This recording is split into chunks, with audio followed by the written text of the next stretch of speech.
We get better and better at sequencing, and it's becoming less and less invasive, and frankly, the costs go down. We're talking about being able to do NGS for $500 to $1,000 within a few years, and here in California, we're passing a bill so insurance has to carry it. I think that should be nationwide, because that ultimately will make care better, cheaper, faster for everyone. As we're doing that, we can understand what the satellite of potential driver mutations, what the causes genetically are for the cancer, and treat it with the appropriate medicine so you can hit all of them at once.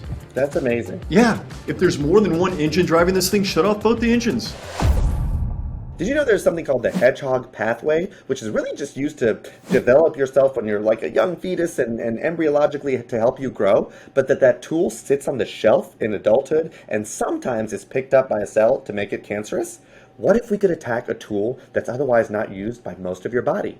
Are the side effects much better since you won't have basically a target on something that's being used elsewhere, like your hair or like in your stomach with nausea, vomiting? We sit down and talk about it with Dr. Hood, who basically tells us all the new, novel, innovative ways we can treat cancer with a good quality of life and the new ways we can hopefully avoid chemotherapy and use oral therapies to help treat cancer for a long time. Oh, I mean, ultimately, I get to live the dream, Sanjay. I'm trying, for my living, I help patients live longer and feel better. I want to innovate, develop new therapies that really change people's lives. And it's been incredibly rewarding. I've had the opportunity to be quite successful in that. And what made you, I mean, was there an impetus, like, if you don't mind my asking, with a personal story or something that you had where you're like, this is neglected, or is it just a Band-Aid? Like, what really, how did you find that place? And clearly you're very passionate about it for the last, significant part of your career. Well, growing up, I was part of a big family in East Texas. It was 3 older brothers, my mom and my dad. And unfortunately, other than me, most of them were smokers. So they were both, I lost a mom and a brother to lung cancer. And I lost another brother and my dad to heart disease. And going through that with them when I was still relatively young, before I got my Ph.D., I saw what the standard of care was. And frankly, it just wasn't good enough.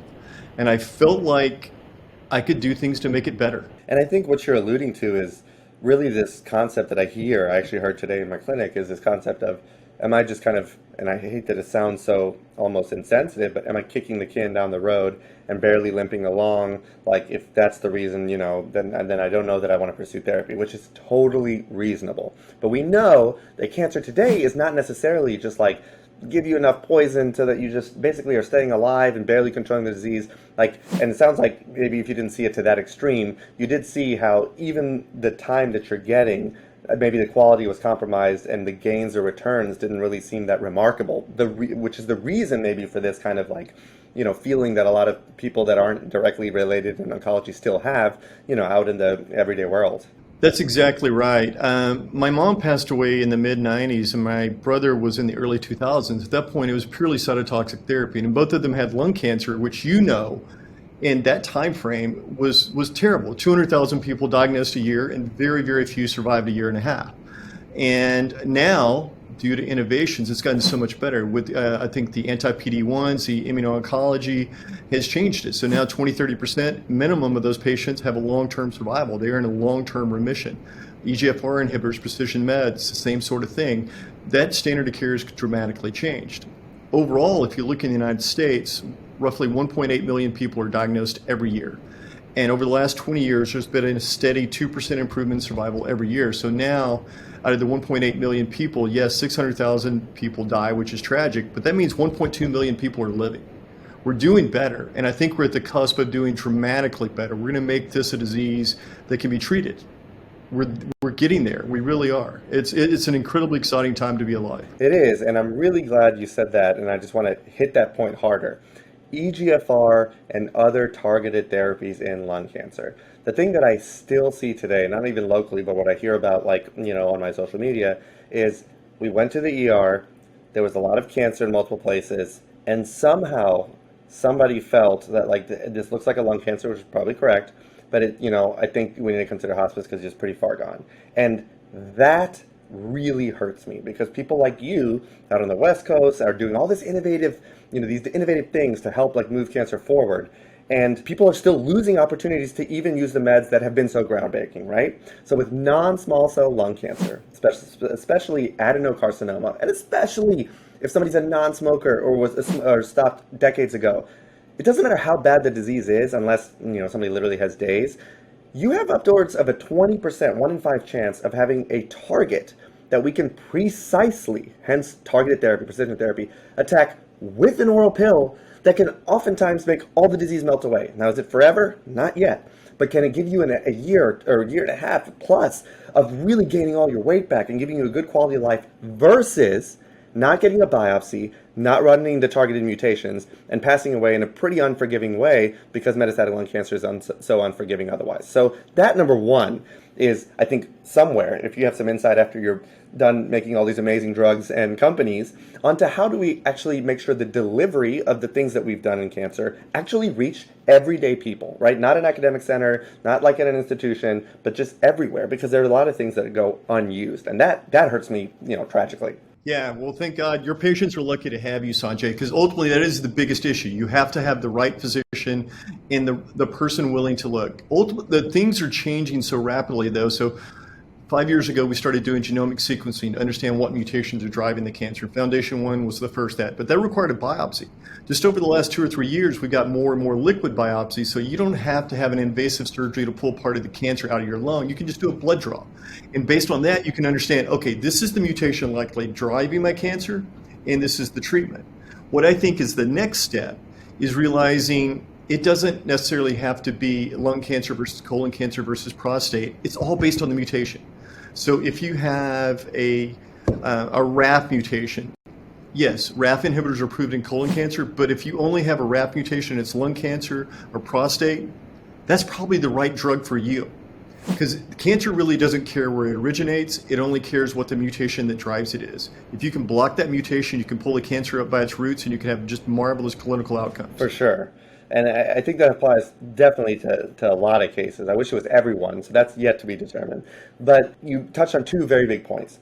And that is, when we're going to precision therapy, we're talking about what is the driver? What is the person that revs that engine up to sixth or seventh gear and makes that thing propagate in an unregulated way?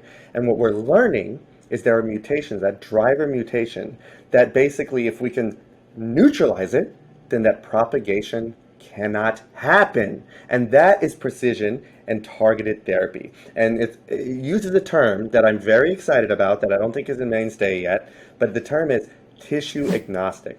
What does tissue agnostic mutation or driver mean? That means that it does not matter. The way we always look at cancers, and still do all the time, is histopathology. What that means is you take a piece of the tissue, you throw it on a slide, you stain it, and you say, it looks like adeno, it looks like squamous. And that was important because for whatever reason, like an adenocarcinoma in the colon may not behave the same way as an adenocarcinoma in the lung. So it was very important for the tools we had, which was cytotoxic chemos, the poison-ish chemos that people think about. Now we're realizing, it doesn't really matter what's on this slide as far as the histopathology goes. It's more because now we're at a molecular level. We're not looking at the conglomerate of cells, but inside to actually look at the pieces and all the switches. We're like, whoa, it gives me goosebumps still thinking about it. We can actually say if we target it, it doesn't matter what it is, it can respond. That's right. And that's amazing. Yeah, that's correct. And the really nice thing is I feel like we're getting into an area where you'll get a bifurcation. If you present with cancer, you do NGS, you do genomic sequencing, I should say. If you have 1 or 2 mutations, then hopefully we will have developed a precision med that can go after the thing that's causing the cancer, block it, get a great outcome for the patient. If you have a lot of mutations, hey, immuno-oncology works well for you then. Because if you have a lot of mutations, the cancer doesn't look like self and your immune system will react to it. So that is the bifurcation I want. And I hope we can get to a point where the only reason you need chemo or cytotoxic agents is to shrink the margins before surgery. Right. That is not going to be the standard of care 5 or 10 years from now. It's just going to be precision med and immuno-oncology. That's what we're driving for. There are a lot of people, no pun intended, driving for. Maybe we should pick a different term. But there's that brings a great point. And, that's neoadjuvant therapy. So like you said, cytotoxic chemotherapy makes sense when you got to do kind of the massive shotgun approach to reduce it down because it is life-saving. If you can shrink something down to get it to a place where it's curable, and then you can take out that whole, breast or that, whatever that may be, that would be ideal. But a lot of experts, such as yourself, the leaders in innovation and cancer care, do say, it won't be necessarily like one drug, but exactly like you said, it's going to be all the chess pieces and strategies to attack it from behind and above and through, behind the glasses, everywhere you can think of, even in a video game. Okay, how do I dismantle this, boss at the end of the stage? That's how you attack in all the weak spots. And when you do combination therapies, that's what the experts say. They're like, it may be, some experts say, like we treat like HIV, right? It was so scary. And now you have a drug that's basically a combination of 3 or 4. And as long as you take it, there's no detectable HIV virus. So some experts say when you have a combination, immune therapy, let's enable the immune system to see this really ugly, dirty mutation thing that's like a dust ball that you want to swipe away. Let them recognize that. But at the same time, let's go ahead and attack that Achilles heel that we know is the reason that it's got its like strength. So that number one is super exciting. And number two, what we are learning is it's not just the driver, but there's a lot of things, like I gave in the example of lung cancer, where it works. Somebody might say, Sanjay, you said a year to a year and a half, but then why does it stop working? We're starting to recognize the escape mechanisms. Now, what that means is, bro, I don't need that driver anymore. I understand that I don't need it. I'm going to find a way to get to basically outsmart and get out of this. Well, we're seeing, because of trials, because of research, because of sequencing, these escape mutations, when we see them at a high frequency, not only are we treating it retrospectively, because now this thing has escaped and now you're trying to attack basically a new cancer or a variant. Everyone seems to know that term because of viruses. But you have a variant of the original cancer. What if instead of retrospectively or retroactively, we could go prospectively and already be accounting for the escape mechanisms? And that goes back to the multimodality, combined therapy.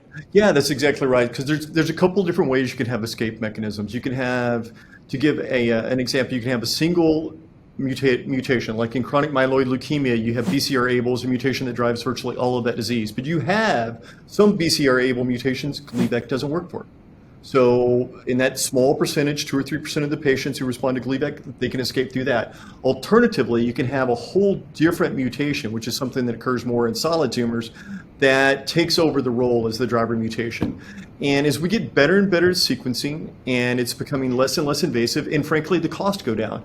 We're talking about being able to do NGS for $500 to $1,000 within a few years. And here in California, we're passing a bill, so insurance has to carry it. I think that should be nationwide, because that ultimately will make care better, cheaper, faster for everyone. As we're doing that, we can understand what the satellite of potential driver mutations, what the causes genetically are for the cancer, and treat it with the appropriate medicine so you can hit all of them at once. That's amazing. If there's more, if there's more than one engine driving this thing, shut off both the engines. That's right, and that's the beauty of being able to use multiple therapies that are targeted as opposed to chemo. So eventually, you just can't use too much poison to a degree. Again, it works, it's effective. The ones we don't have targeted mutations, it's the best thing we have. It can be very effective, especially in small cell, right, with platinum. It's very, cytoreductive. It really makes it disappear 85% of the time. But when you can use these targeted therapies, it's really just a home run. I had a point. Oh, and I will say, to your point about the state and approve it, Louisiana was one of the first, I think, 2 or 3 states, if not the first, but at least one of the top 3 that actually did approve it. So it has to be covered, this next gen sequencing, because that molecular is everything. Now, what doesn't happen as much, because there's really no guidelines, and maybe it's because it costs so much, is when do we, and I do it because I always think of it because of people like you who teach me and remind me about how important it is, to recheck the genomic sequencing, right? A lot of times patients get it once at the beginning. Tumors have outsmarted something that they were on, and you're running out of options. That is a time to say, I got to see what I'm dealing with here. That's why the vaccines change for flu and for COVID even, all this stuff, because you get a cousin or something that's a variant to what is there before, so you need to know the new variant's properties. You're 100% correct. And not to keep coming back to the liquid biopsies, I think that's going to make it easier and easier. It's not that easy to get a section of tumor from a lung cancer patient. It just isn't. It's very simple to get a blood draw. Yeah, and that's what I use. I use the blood test because it'll identify, and then if you use the same company or even if you don't, you can see what are the new driver mutations we know and have therapies. A lot of times these companies will give you basically the targets that attack that mutation, so they kind of do the homework for you. And then you mentioned patients, and that has to bring me to the story on how we met. So I have just a tragic case that I inherited that she's 30, maybe 35 years old, and has colorectal cancer. and it's stage 4. And a lot of times people do mistake rectal cancer to be hemorrhoids. It's very easy, especially in your 30s. And it's not just the patient, but it's doctors, because unfortunately, a lot of medicine, large part due to cost, is statistical probability. So, it's just unlikely a 30-something-year-old has rectal cancer. But this patient, unfortunately, is stage 4. And unfortunately, with colorectal cancer, there just aren't a lot of good options after the first or second line. Second line, let's just say. Third and fourth just get murky. She obviously has young kids. I'm very close to her. I've been taking care of her for years now. And I basically was like, I got to unturn every stone, right? And so I use, and there's different companies out there, but I use XCures, because XCures looks at all of that genomic sequencing. And then they actually not just use artificial intelligence to see if there's any kind of trial out there that may apply to your patient, in this case, a 39-year-old patient of mine, that's stage 4. But it also uses like human, basically to make sure that it makes sense, right? So there's not false hope. And then she had a mutation that is a tissue agnostic mutation, if I understand correctly. And I'm very excited because her second line chemo is actually working. But a good oncologist or a good doctor always has the next step and the step after that planned. You don't want to get there and then be like, okay, now what? You want to already have a plan. And because I have such good control with my systemic disease, if I can find a driver mutation or targeted therapy that can keep her alive and well and under remission nicely, then I can go back to my, chemotherapy. So tell me about this patch mutation and kind of what you're seeing, if you don't mind. Yeah, sure. So patch 1 is part of a signaling pathway called the hedgehog signaling pathway, which in and of itself has got kind of a interesting background. It's very important developmentally. It's not that important in adults, except for tumor formation, which it's really well known to be a driver mutation for basal cell carcinoma. But most BCC, basal cell, can just be surgically removed, excised. It's a skin cancer. And that's what the drugs were originally developed for. Well, what we found, based on genomic sequencing and all of this influx of data over the last 4 or 5 years, is roughly 2.5% of all cancer patients have that as a driver mutation. And it comes across all different types of cancer. So it's 40,000 patients a year just in the United States. So there's a lot of patients that have this. And the distribution is such, I think in colorectal it's roughly 8% of all patients. Endometrial, it's around 6%. So you can go all the way through. There's a fair number of patients that could really benefit from it. So when we found that data, we brought in a drug from Lilly that was best in class based on over 200 patients that they had tested in nearly all basal cell. But they decided not to develop just because basal cell is a relatively small market. They didn't think of what we did. There's a lot of other patients, 40,000 patients potentially a year that could really benefit from this drug. So we just started the clinical trial earlier this year, and we've got scans back from the first patient and they look great, and we're looking forward to getting more. So when we heard about the patient that you have, this is, I hate to use the word dreaming cancer because you dream no one has cancer, but as far as patients go, this is the perfect case. This is a clear driver mutation for a patient that is otherwise in pretty good shape. She's obviously had good standard of care. She's healthy. She will be able to go on to drug and stay on drug, hopefully long enough for it to have a really profound benefit.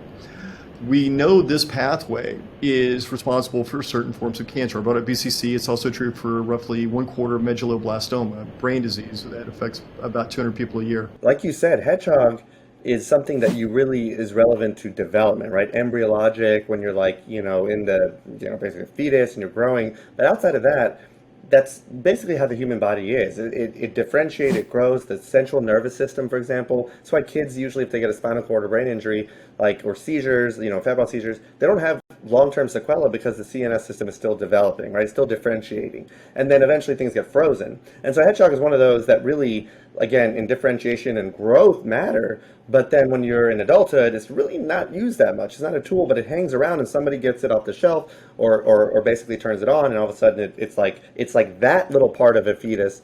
It sounds silly, but really it just starts growing because it's a mature cell that got a part it wasn't supposed to have.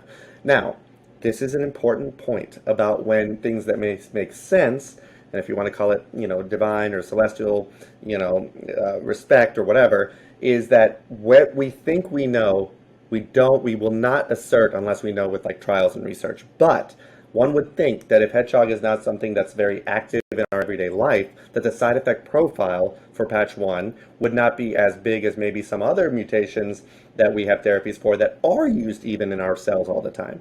How does the side effect profile look? Does that make sense? And again, this is the importance of theory, right, versus evidence-based. Like, we obviously, like, the evidence will show it, whether, because we're just humbled all the time in science. But if I recall correctly, the side effect profile isn't something that's like dropping your counts like a lot of treatments do, or causing bad mucositis like some of the targeted therapies do, correct? It's mostly, symptomatic stuff. Yeah, that's spot on. So developmentally, if you're an embryo, it's really important for skeletal growth and neuronal growth. As an adult, our skeletons are mature. Our brain, we're there. That's what's cool. I read the side effect profile and I was like, this is just like, it will keep her a mother with her young kids and not, cause this profound fatigue and weight loss and all this other stuff that this multi-agent chemotherapy has been doing with good control. Can't tell she has cancer looking at her, but that's why it's so important to me, because unfortunately today I can't cure her of this, but I want to give her the best quality of life for as long as possible. And this kind of satisfies two strategies. It's like a side effect thing, and it's also, something that can and let me use the few things I have left until, and you never know what day or what week something new will come out. That's the world we live in. But until those come out, I don't have a lot of options. I mean, ultimately, you look at something like chemo. Chemo blocks proliferation of any rapidly dividing cell, which cancers obviously do, but so do the cells in your GI, which is why you get mucositis, diarrhea, nausea, etc. That doesn't occur for patch 1 or a lot of the other targeted therapies either. I'm just so excited. I believe, she's getting started very soon, if not already. So I can't wait to see how that comes about. So is there anything else that you're looking at that is kind of this more tissue agnostic or extrapolation of, okay, it works here, should it work somewhere else? What else is kind of like on your personal radar about something you're excited about? Yeah, so there's a couple other trials we're doing. We're actually using the same agent that we're using in cancer for idiopathic pulmonary fibrosis, IPF, because it's important in some of the wound remodeling processes. It's almost developmental during long-term wound remodeling, so I think that can really change outcomes there too. And we also have some preclinical programs that are targeting other pathways that are precision-based. So there is a autophagy is one, is an anti-autophagy drug. So autophagy just is an internal recycling program. So if you get rapid proliferation like you have in a cancer, that winds up requiring intense recycling of nucleotides and peptides inside the cell. And if you can block it on a really rapidly proliferating cell, you can have good outcomes. And in this program, what we found was for patients who have a pair of different mutations, either STK, RAS, or both, which, as you may know, is the single prognosis in lung cancer. This drug works fantastic. It's a single worst prognosis in lung cancer. Immunotherapy doesn't work, chemo doesn't work. The long-term survival is the worst set of mutations. So the unmet need is high, and this drug works very, very well. And that's just in lung cancer alone. I think that's around 15, 20,000 patients a year. There's also a subset of CRC. So it turns out that weirdly enough, by going after the most aggressive forms of cancer, this drug works best. And we're developing that right now and hope to start those phase 1 clinical trials by the end of next year. That's amazing. So basically it allows something, it's like a growing boy needs, growing teenager needs their sleep and their nutrition, right, in high school and all sports. It's basically saying, I know you need those things. I'm going to block your ability to have those things. But whereas the kid will still be fine, like this is actually like key to its growth and like spread, and basically starves to death to a degree. So it's not damaging the inside or causing, self-destruction, but it's just starving something that otherwise needs a lot of nutrition. That's exactly right. That's a good summary. Interesting. So that's neat, and that's a good point too. You're just full of good points. No wonder you're so wildly successful. That's one of the kind of pros and cons when I'm talking about small cell lung cancer or a high grade lymphoma, like diffuse large B cell or one of these scary ones. I'm like, it's a silver lining. It's like, number one, it's aggressive, and I'm like, I'm going to say this, but but bear with me. It's the aggressive kind. It's one of the most aggressive kinds of lung cancer, for example, or lymphomas. But I'm like, but unlike something that's less aggressive, the fact that it is aggressive because the replication is so fast, even with chemo, it works much better or have a higher chance of working. But more than that, it melts it away quickly. Whereas things that turn over slowly, if like when that whole like the things that used to kind of those wheels that turn in the water, I forget what kind of mechanical thing, I'm sure one of my college professors is mad at me for not remembering, but if it takes forever and the process requires it, it's just going to take longer to work, and then you can't really get down to the last cell. But then things that go really fast and are aggressive, at first it's like, oh my gosh, I have something aggressive, and you're already very sick, or like it's decreased your quality of life. You can expect usually a much more prompt response, and it melts away. It's scary until you get there, those couple of weeks, but it can take down a lot very quickly. And one of the things we look for when we do these things for aggressive stuff is called tumor lysis syndrome. So it's very important if you know anybody with an aggressive cancer. You want to get labs, fairly frequently after it starts working, because inside the cell are things that can cause problems. One of them being potassium. The potassium can get high because it was necessary in all the cells, and you can have heart arrhythmias. You can have basically surrogates for what's called uric acid, like the gout stuff, and LDH. When those start going sky high, then the kidneys can get damaged. So that's why we like to usually give like fluids and like really kind of be very, cautious after that first cycle. And then by the second cycle, if it worked, you can usually tell the lymph nodes get smaller, patients feel better. Then you've cyto-reduced or knocked down that cancer by 90% or whatever it may be. Don't quote me on that. But then you don't have as much like tumor to kill because it's responded so fast. Actually, now I'm curious, is that something is it that fast and effective to block or starve out those cells, or is it a little bit? It seems like it probably not be that calamitous. That's exactly right. It isn't that calamitous because you're actually kind of starving it out, taking away the nutrients. It's more of a gradual process as opposed to just killing everything dividing.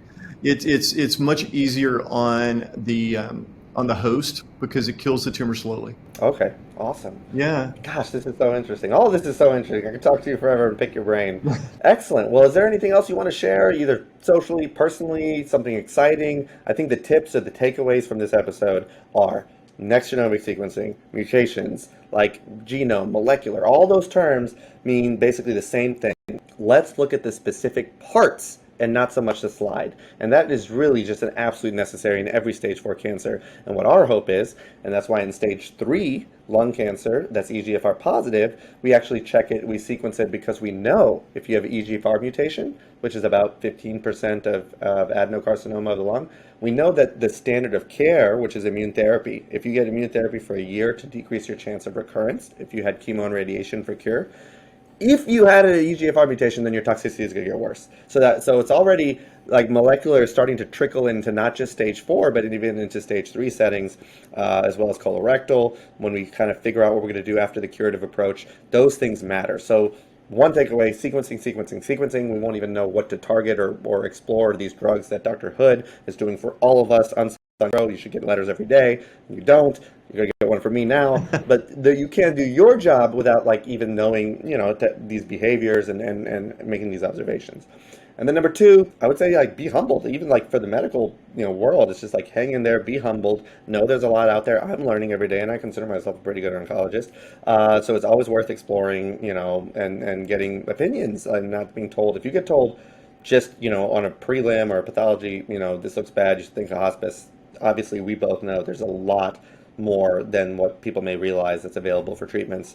And what would be the third takeaway? Clinical trials. That's how we learn if these drugs work. That's why my patient's so excited about it. Is we can't make things happen and available unless we know they work. And that goes back to the theory and the humility of theory, as much as we think we understand things, to having the evidence to know that that's how it happens. That's exactly right. And if you are a patient, I think a clinical trial is your best chance of a great clinical outcome comes when you get into a clinical trial. Because not only do you get the latest and most cutting edge medication, but quite often you'll get additional care as well. You'll get additional diagnostics, you'll get an oncologist nurse that the company like mine will take care of. Your hand will be held and your outcomes will be better. So I think it behooves the patients to get on a clinical trial if they're appropriate for the clinical trial. There's a lot of mythos, which I'm sure you do great with your patients on getting them off of it on clinical trials that patients need to understand. If there's a standard of care that works, you won't be denied that. You won't go into a placebo. If you've already failed standard of care, you could just be on the new drug. But if there's a standard of care that works, it'll be their standard of care plus or minus a drug.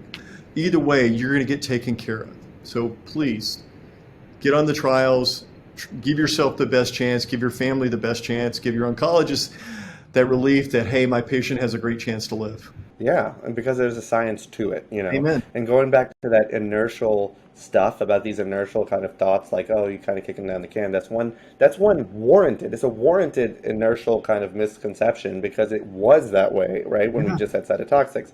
Another inertial one is the guinea pig concept, which like there was a time with like when the phase 1 trials, right, at the beginning were happening for cytotoxic chemos, which are poisons. Those phase 1s were like, can somebody like live if we give this to them, right? That was a different world than targeted therapies, which a lot of the trials are stuff that we already know works in one tumor and we're just using it in another one. Or we already know that this pathway really well because it's molecular and we're just like testing the theory. It's a lot different and my heart goes out for those times. But these phase 1s and especially the phase 2, now does it work? We know it's safe. It's just not the same concept that I think still perpetuates a lot today, but we also need to respect it. Like, I can respect why, but I hope anyone listening to this can say, okay, I understand. Like, these trials aren't they're not these, like, kind of just, literally U tree, right? The U tree that's one of the chemos that we use with Yeah. Taxols. We just took it and we, like, it sounds barbaric, and it worked, but it's just not like that anymore. I'm sure there's a couple of dollars and quarters that go into really having to design these things, and you're not picking them up off the tree. No, that was so well said. By the time the drug actually reaches the patients, millions, probably tens of millions of dollars have already gone into evaluating the drug to prove that it is safe and efficacious. And it's a different world. It's not like it was 30, 40 years ago. And with people like you, Dr. Hood, that's bringing it available to us. Oh, So thank you so much for being here, for educating us, myself. If somebody is interested in a clinical trial, is there a way to, like, is it ever mostly in the drug development, or is it something that like they can go directly to get evaluated? How does that work? well, well, it depends. Obviously, if you have a patch one loss function mutation, I would go to our website and we can actually direct you. But in general, organizations like XCures, which you brought up earlier, they're great. I consider those guys almost to be a Sherpa for cancer patients, guiding them and carrying them along the way because there's so much data out there now that it's impossible for the patients, and frankly, it's impossible for a lot of the physicians at this point to keep up with it. So having a group like that really helps guide you to the best possible treatment, and in general, they'll try to find the closest locations with clinical trials that are appropriate, or if there's a standard of care therapy that's available, they'll lead you that way. So reach out to XCures, and there's other organizations like them to help guide you. There are, yeah. Leukemia Lymphoma Society is really good on malignant heme cases with the CAR T and all that stuff. They really help catalog and get you to places. So, you're exactly right. It is. I don't think any oncologist in good faith can say I am up to date on every mutation in every cancer type. Like, to know, right? You need AI. We have AI. Nobody's saying let AI replace the doctor by any means. But if I had a calculator and I had pencil and pen, I'm sure there's some people like, I don't need a calculator, I'm gonna do it by hand. But it's like, bro, use the calculator. Like, it's just faster. Like, it's more accurate and it's just faster. Yeah, it's spot on. Same It's concept. spot on. And almost the way we train oncologists, it's a sea change there too, because ultimately you wind up specializing. I go to some of the large academic centers, and they really focus on breast cancer or triple negative breast cancer. There's no reason why they would know about a precision med or immediately that's being developed in a totally different cancer that may be targeting the mutation that's in theirs, but it's very rare in breast cancer. So Right. having someone guide us like, hey, there's whatever this RIPK4 mutation that is in a lot of prostate but no breast, but your patient's an outlier and would probably benefit. Things like that. Yeah. It can connect dots that are otherwise hard to see. Yeah. And it goes back to what we started with the podcast in a beautiful full circle that was unscripted, just so everybody knows. But about the stuff that you all are putting out there, but the delivery, and to me that's the biggest tragedy. It's like I can have, I guess we don't have the grace to say there are things that we have yet to figure out in cancer. What's much more difficult or a harder pill to swallow is we have the stuff and it's not being delivered, and we have resources to make sure it gets delivered and they're not being used. And that's what breaks my heart and keeps me up. And on social media, I think is very sobering and disillusioning. So, Dr. Hood, we could talk all day. I'm sure your time is extremely expensive. I'm just kidding, half kidding. But I appreciate you so much, and I will definitely be sure to circle back with my patient and hopefully be high-fiving about the patch one. She's going to be very grateful. She's very dear to my heart. So thank you for everything. Thank you, Sanjay. It's been great spending time with you, and I'm really impressed how good a doc you are. Having that level of concern for your patients is very impressive. Thank you.